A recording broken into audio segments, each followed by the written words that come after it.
afternoon we're going to take a look at a new 1350 series shaft from my buddies at Paintworks. This is for one of their customers, early Dodge. It's a 64 Polara, 426 Wedge head, 4-speed cross ram. If that doesn't sound cool, I don't know what does. I'm a Dodge guy too, and all that stuff just kind of makes me want more Dodges, basically. The world would be a better place with more Dodge hot rods, I think. So anyways, this is 56 3/8 center. It ended up being 1350 series at both ends, and we'll talk about that here in a second, but we'll just look at the drive shaft, then we'll go talk about slip yokes and stuff. So that's a Strange Engineering chromoly slip yoke for the A833 MOPAR, the 4-speed, the new process 4-speed. 1350 series Spicer snap type, 3-28, 57 Spicer Wedge yokes. So this is from the slip yoke down, it's all Spicer. That's 3-inch 083 tubing. As I always do, I say this over and over, I roll the tubing, the raw stick, in a pair of precision rollers to select the best piece of tubing. Once I know my cut length, I take the best piece of tubing out of that 74-inch stick to build my drive shaft out of for my customer. It's like selecting a 2x4 at the lumberyard. The ones with a hook in them, you throw them back in the rack. The ones that are nice and straight, when you eyeball them, you throw them in your truck. Same idea.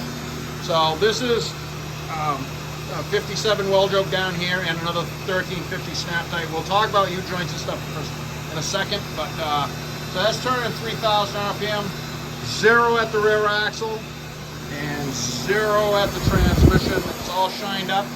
Next stop is going to be paint. And go over here and look at 7260 versus 1350 series. Why we went 1350. This is 7260, the old original Dodge joint. They were adequate, but they weren't anything extra special. This is 1350 series. Best U-joint on the road, the Spicer Snap Tight design. All domestic products. This, if you read the country of origin, made in USA. Same thing with the retainers, made in USA. There's the slip yoke box, made in USA.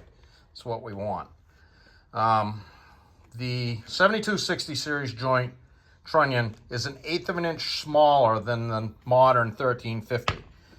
You know, people say, oh, they don't make them like they used to. Thank God. The U-joints and some of the components is one of the things that's definitely gotten better. I mean, this stuff worked back in the day, but we can do better now, so we do better. The retainers is one of the reasons why I started swinging Dodge over. All the Dodge hot rods, there's a lot of Dodge hot rod stuff has come through this shop. I'm a Dodge guy too.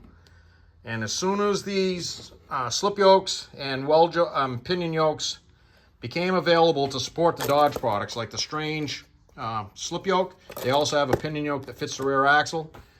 Those haven't been around. They've been around like 10 years now. Excellent product. Previous to that, there was another component that was available to suit that need. I started swinging these Dodges over to 1350 series like 30 years ago. So I'm not too bashful in saying I was one of the first guys that started doing this. And there's no downside to this.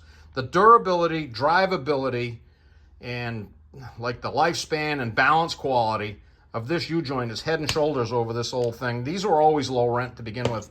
Never mind the retainers. This is the 7260 pinion yoke, 1/4-28 retainers. This is 1350s. It's 3/8 20, 3/8 24 fine thread. You know, big heavy duty U-bolt. Once again, Spicer. So that's the reason we went that way. This is the 7260 slip yoke. You know, it's kind of a good component for a slant 6 3-speed. So we're going to say that this is going to be a win for the Polara. And we're going to get some paint on this and get it over to Paintworks as soon as possible.